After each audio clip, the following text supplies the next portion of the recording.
Alright, so JokeSlayer94 asked for Oculus Imperia's Ninth Legion, Blood Angels, Origins and History. Now, I love the Pilgrimage to Terra that Oculus Imperia did. It was really well made. I can't wait to see what he has to say about the Blood Angels, or how he actually frames it. Well, without anything else to say, I'm going to go ahead and hit start on this.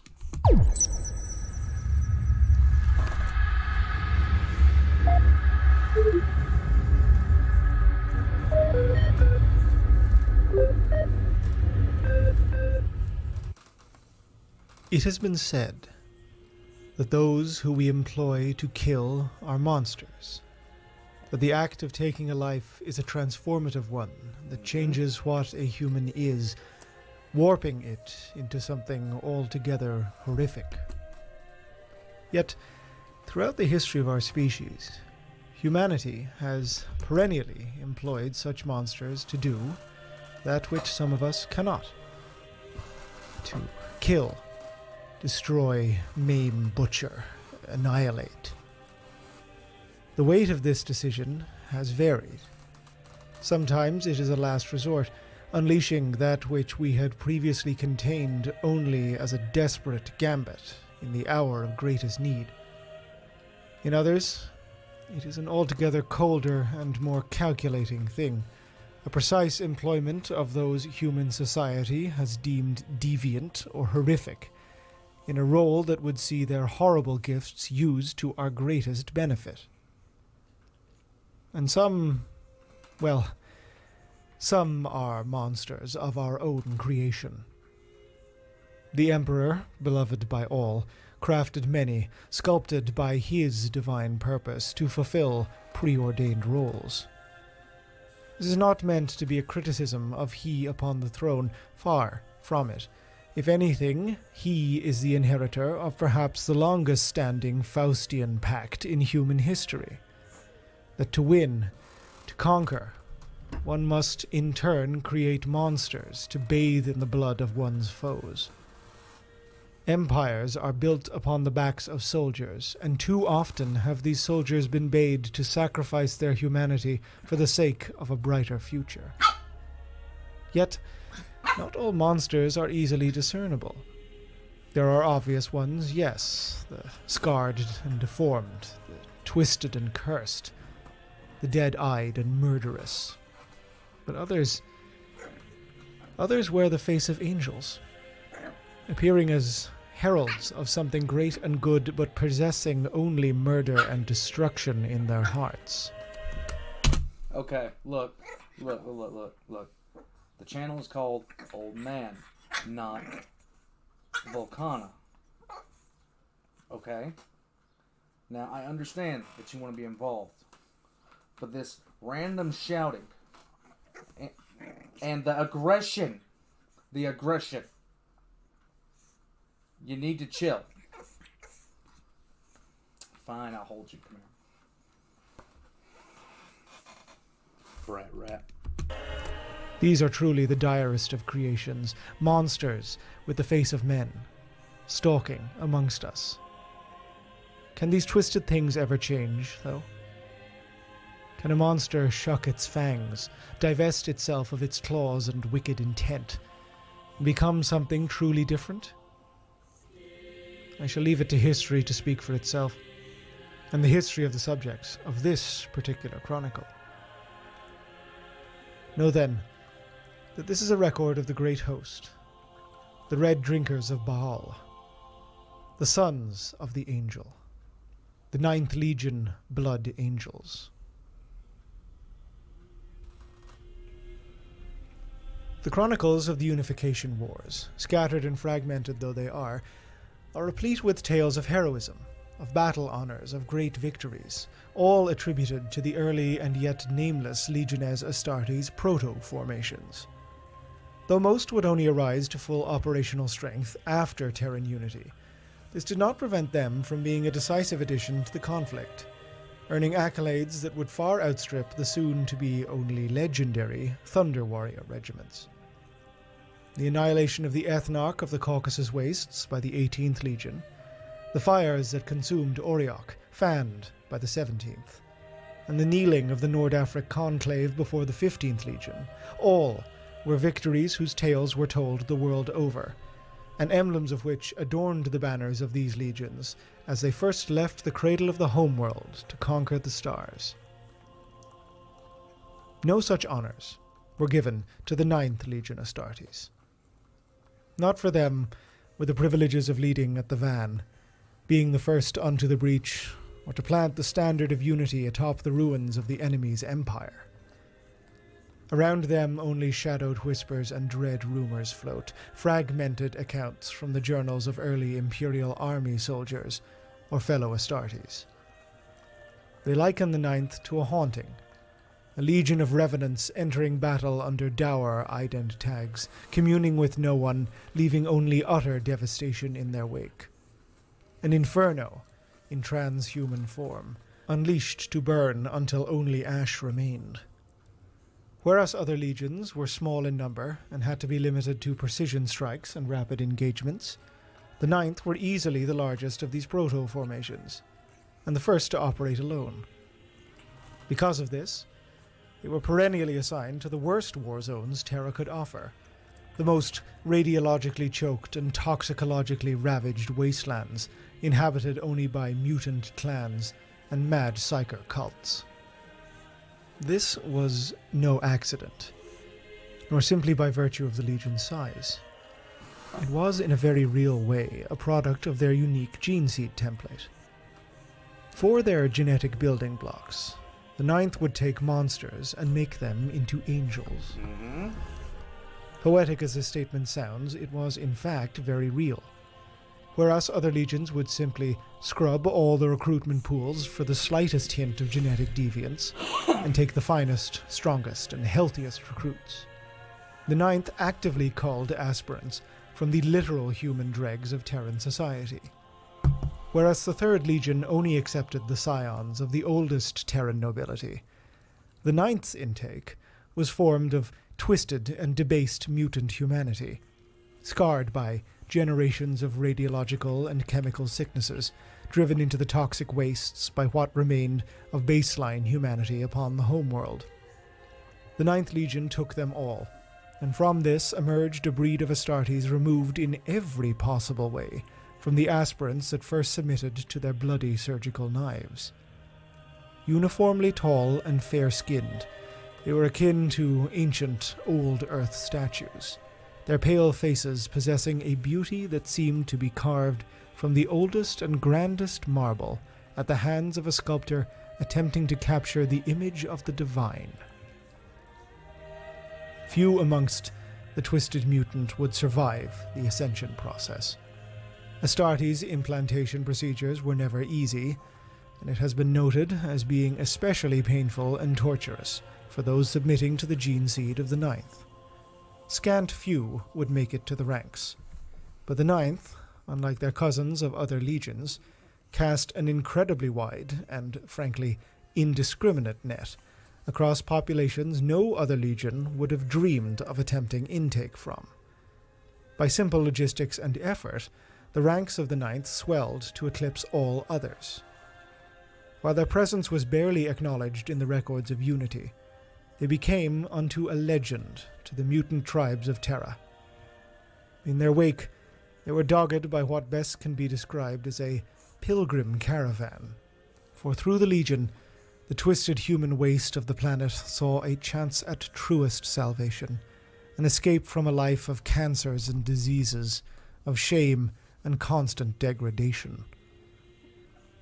At first no more than a mob, this pilgrim train quickly became more organized, with red, rag-clad holy men emerging to stoke an apparently religious devotion to the 9th Legion. Shell casings from the bolters of Line Astartes, fragments of armor, scraps of pennants. These little lost things became relics, objects of devotion to the truly desperate who only wished to escape their pitiful lives. The Red Brothers, as these clerics became known, used their station to herd their flocks into the open arms of the Legion's apothecaries, who readily accepted this arrangement for the easy and constant supply of manpower it provided. Should such acceptance of overt religious devotion strike one's students as odd, given that the imperial truth formed the basis of the Great Crusade, worry not. The instant the Emperor proclaimed all religion and superstition outlawed, the Ninth Legion turned their guns without hesitation upon these pilgrim hordes, slaughtering them with a coldness that would make even the most stone-hearted of their Astartes cousins balk. This is perhaps the reason the Ninth Legion endured the fires of unity with so few accolades. Their practices and comportment were both cold and unusually brutal, which, in combination with their sinister post-battle practices, marked them out as distinctly other from their fellows, even the butchers of the 12th Legion and the murderers of the 8th. It was not for naught that the Ninth's first epithet was the Eaters of the Dead. The Emperor, in his wisdom, had granted to all of his Astartes an organ known as the omophagia, 4 nerve bundles that served as a spinal extension to the brain that linked the latter with the stomach. Through it, and by means of the master of mankind's peerless genecraft, Astartes could extract memories and experiences from the flesh of those which they consume. Effectively, this allows an Astartes to learn simply through eating. In the Ninth, it appears as this organ was highly overactive, operating at efficiency levels beyond that of their cousins, and allowing new recruits to be brought up to combat readiness simply by feasting on the fallen of any given battlefield. However, it also appears to have inculcated within the Ninth Legion a horrid hunger for the flesh or blood of the dead. It went beyond the simple practicalities of training. The sight of the beatific faces of the Ninth devouring the corpses of Terra's dead, their perfect skin and hair smeared with human blood and human viscera, was a thing of purest horror.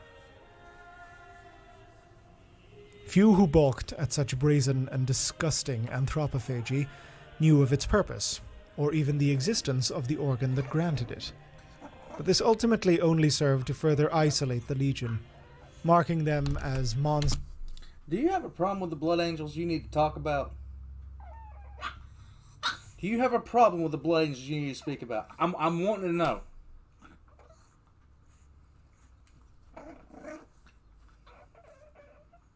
Anything that you need to get off your chest. Pug taco. Pug taco.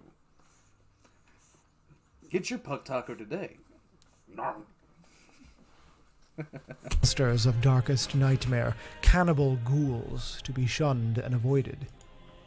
The Legion itself cared not, for they knew the purpose of their creation: to be the monsters who fought monsters, to stalk the dark places of the world, bringing ruin to those who defied the Emperor, and who others would recoil in the face of. Their gifts, to them, were not shunned, but embraced, for it brought them to an operational size and independence no other Legion possessed, their mutations granting them priceless advantages in both combat and recruitment. Rumors, however, were wont to spread, and those Astartes cousins of theirs who had seen the Bloody Angels both in action and aftermath wondered openly if the Ninth were becoming worse than the creatures that they fought, and if action from the highest authority would be needed to curb their excesses. The Great Crusade that swept outwards from Terra did so with the Ninth eager to take their wars to the stars. But not for them were the glorious conflicts of the Jovian and Saturnine theatres.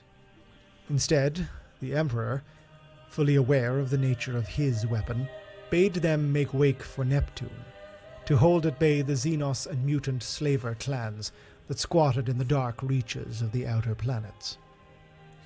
He did so knowing full well the risk this entailed, as it put a full legion of his Astartes far outside effective lines of resupply and support, and beyond the reach of any Imperial elements, save for the isolated pioneer companies of the 5th Legion Star Hunters. As the campaign to retake the arcologies of Saturn and the shipyards of Jupiter raged, no word was heard from the 12,000 Astartes of the Ninth, neither word of victory nor word of destruction. Yet as forward scouts scudded out system from the volumes of the newly pacified gas giants, what they discovered was simply stunning. Neptunian space had been purged, completely and utterly, of enemy elements, and the Ninth stood, numbers intact, having aggressively recruited and trained new Astartes from the worst human filth of Neptune's moons. This would come to define their early years in the Great Crusade. Again and again, the Legion was sent into the darkest pits the galaxy could provide, with no true expectation from those in Imperial command that they would fully survive.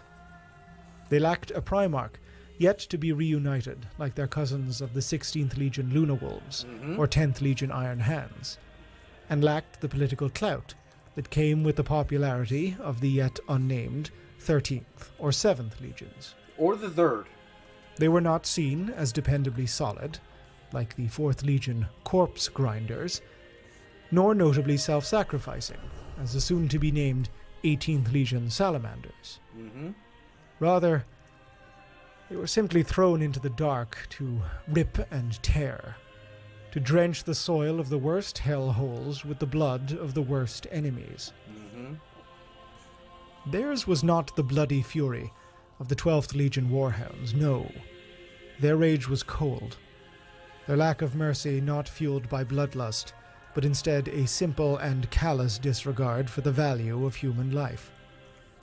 Few amongst the Crusade would ever welcome their presence upon the battlefield, for they were seen to reek of the foulest monstrosities of old night, a revenant legion impossible to see the humanity in. Their isolation and insularity deepened, cooling their already icy characters even further.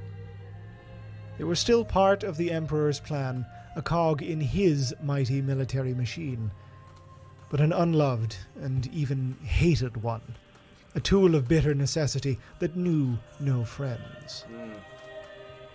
Yet, as fate would have it, salvation approached, on pinions of purest white.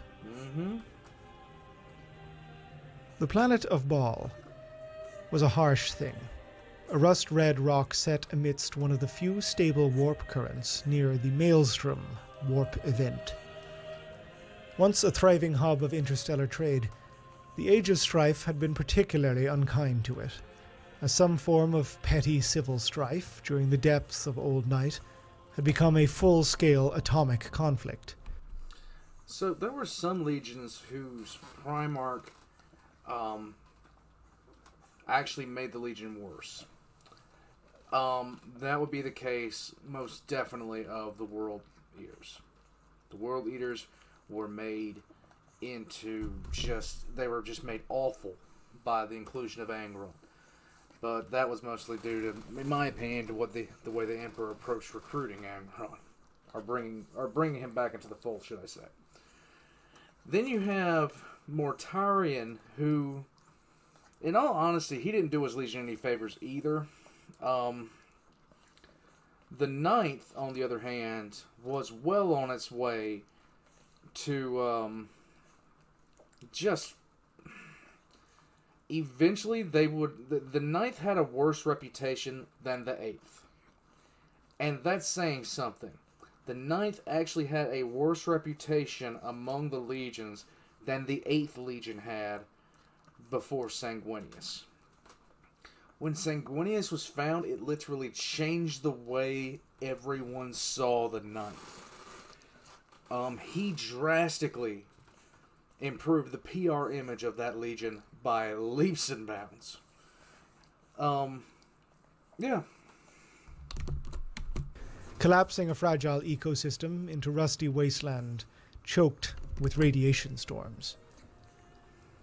It was to these deserts that the Primarch Sanguinius fell, a comet plummeting into the realms of the scant remnants of humanity that yet eked out a pitiful existence here.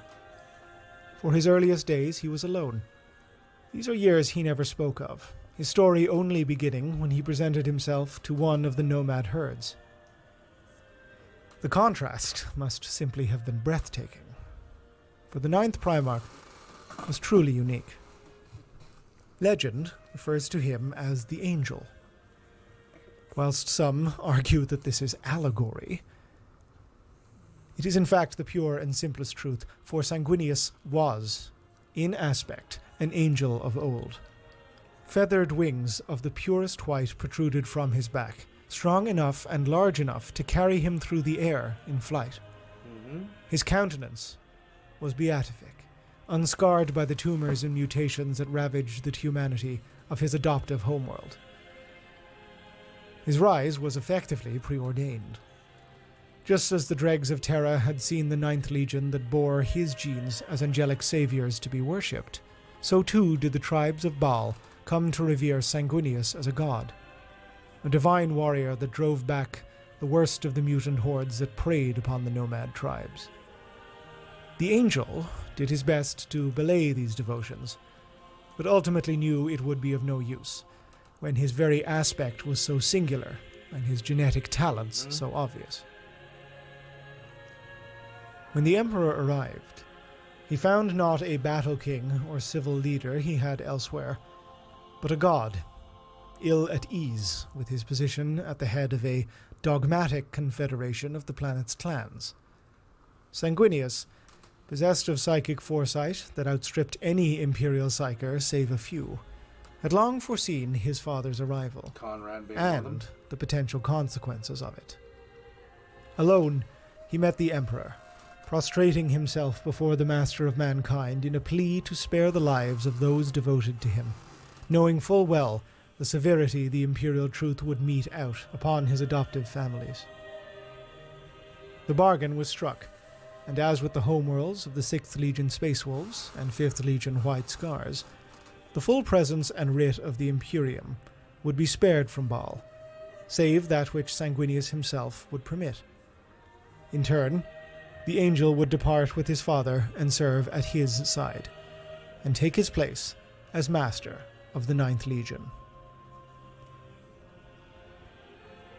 To give the Legion time to muster in its full strength, Sanguinius was bade to learn the ways of war at the side of the 16th Primarch, Horus Lupercal. While the Wolf and the Angel formed a bond that was to persist for decades, the Revenant Legion was pulled from its campaigns and combat zones, not informed of the reason for their withdrawal, but expecting it to be some altogether newer and more dire war that required their grim talents. Upon the stormy surface of the planet Tagar did the bloody army gather, only to be presented with some shock with their own gene-sire. Sanguinius, in his typically idiosyncratic, yet depthlessly empathetic way, did not demand their loyalty. Instead he knelt, a Primarch before his sons, offering them his own fealty. The impact of such a gesture cannot be understated. For their entire existence, the warriors of the 9th Legion had been entirely shunned by the rest of humanity, cast out from the Imperium simply for being who and what they are. I'm seeing some really direct parallels with the 4th here. By prostrating himself at their fore, by treating them as human, not monster, the Angel won their immediate adoration and respect. The worlds of the Tagar system, infested with a strain of abhuman humanity, too divergent to be integrated or let persist, was to be the first crucible upon which the Angel would blood his already well-blooded legion. And in the carnage that ensued, he first beheld the darkness that lay within the hearts of his sons. Easily he perceived it too, for he found it a mirror of his own. His foresight showered him with echoey visions of his blood-soaked self at the head of a legion of crimson monsters. Yet, Sanguinius being Sanguinius, he spat in the face of this sight. He saw too the nobility of his sons, was not simply an aesthetic aspect of their faces, but was there within each and every one of them. It was a seed he intended to fully nurture. His new blood angels would become the architects of their own fate. The angel petitioned his brother Horus for aid at once, and, as the first of his reforms, immediately assigned each and every company of the Blood Angels to fight alongside a company of the Luna Wolves. Too long had his sons festered in isolation from the rest of their cousins. Now they would take their place alongside the vaunted champions of humanity. This exchange was soon broadened out to as many legions as would acquiesce, something smoothed over by the humility and charm of Sanguinius himself, who proved quite adept at winning the hearts of his brothers, not through guile, but genuine warmth and friendship. Yep. The Blood Angels were now exposed to as many forms of warfare as the Crusade could throw at them, learning not only the ways of the new types of war-making, but finding as well a newfound kinship with their cousins from other legions. The change in the Ninth's character was as rapid as it was extreme. Seeking to emulate their Primarch in every way, the Blood Angels cast aside the cold callousness they had been known for, embracing a newfound compassion for those they served and served alongside. Their cannibalistic hunger was reined in, impossible to completely eradicate, but now tempered with an iron discipline enforced through every rank. Yep. As recruits from Baal swelled their ranks, they sought to cast off their barbarity of old, striving to become the champions they knew humanity wanted of the Astartes. They embraced culture, art, learning, debate and study. The finer arts, even their fellow legions entirely disregarded as being wastes of time. To the Blood Angels, their only means of tempering their blood hunger lay in the embrace of all humanity's virtues. They still waged war with the fury unseen in all but a few legions, but did so now with an acute intelligence at work behind the Crimson War Plate. So basically, if you didn't know, when I don't know if he's going to talk about it, but during the Horus Heresy, during the opening stages of the Horus Heresy, Sanguinius was cut off. The Blood Angels were cut off, and Sanguinius had already seen visions of the future. He had already had conversations with people who had essentially seen him die. And there was basically this period where Sanguinius was actually very heavily tempted to become what Angron eventually became. And if that would have happened, the Blood Angels would have done far more damage than the world leaders ever could have hoped to. Rarely in the annals of the Legion as Astartes has a change in character been so marked and so striking for the sheer good that it did, not only for the Legion, but for all humanity. The Blood Angels recast themselves, turning on their heel from being the pariahs of the Great Crusade to its icons. The speed of their assaults, the furies of their wars, the peerlessness of their art, the nobility of their bearing, all became rich pickings for the remembrancers that were drawn and openly welcomed to their expeditionary fleets. They turned from being tacitly hated to being openly adored, fighting at the forefront of the most noble of campaigns for the purest of purposes. Sanguinius became perhaps the most universally adored and respected of his brothers, as within that fractious family, a complex web of relationships, both wholesome and begrudging, had 2 centuries into the Great Crusade fully developed. The Angel navigated this with aplomb, admired by all his siblings, treating each with a warmth and brotherly love that was even known to have cooled Angron's famous collar. Only Horus stood above him, and indeed, were it not for him, Sanguinius would have likely been the head upon which the crown of War Master would be placed. In fact, Horus himself thought Sanguinius should have been War Master. Sanguinius, so Sanguinius was considered such a noble, such a noble figure that Conrad Curse, when he had truly lost it, when he had truly gone over the edge, and he was looking for someone to punish him, but he refused to allow anyone he didn't think was, you know, he wanted somebody who was truly good, truly noble, truly honest and just to punish him. He had a broad variety of people who wanted to do that. The only one that he wanted judgment from in the form of being killed by that person was Sanguinius. He was the only one. And he would have let Sanguinius kill him. He would have. But Sanguinius wouldn't. Sanguinius tried to forgive him, and it drove Conrad even more crazy.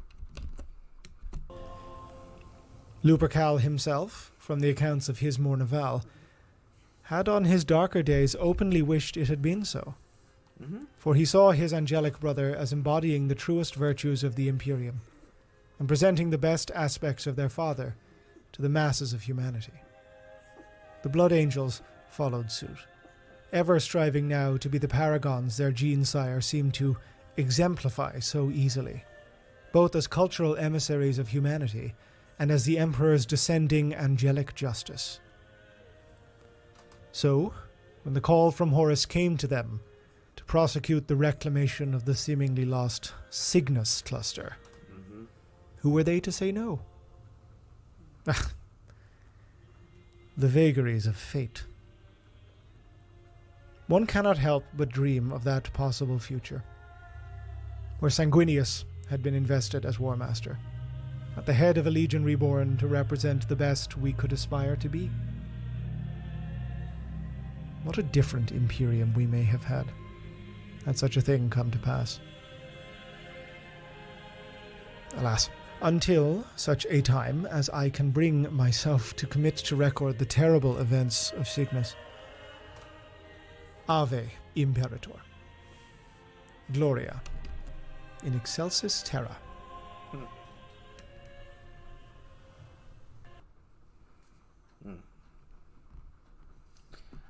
That was Oculus Impera's Blood Angels, Origins, and History. And he hit all the keynotes on that. He hit every single one. Sanguinius literally, if Horus had attempted to turn on the Emperor with Sanguinius as War Master, the Horus Heresy would have been barely there. Conrad would not have fought against Sanguinius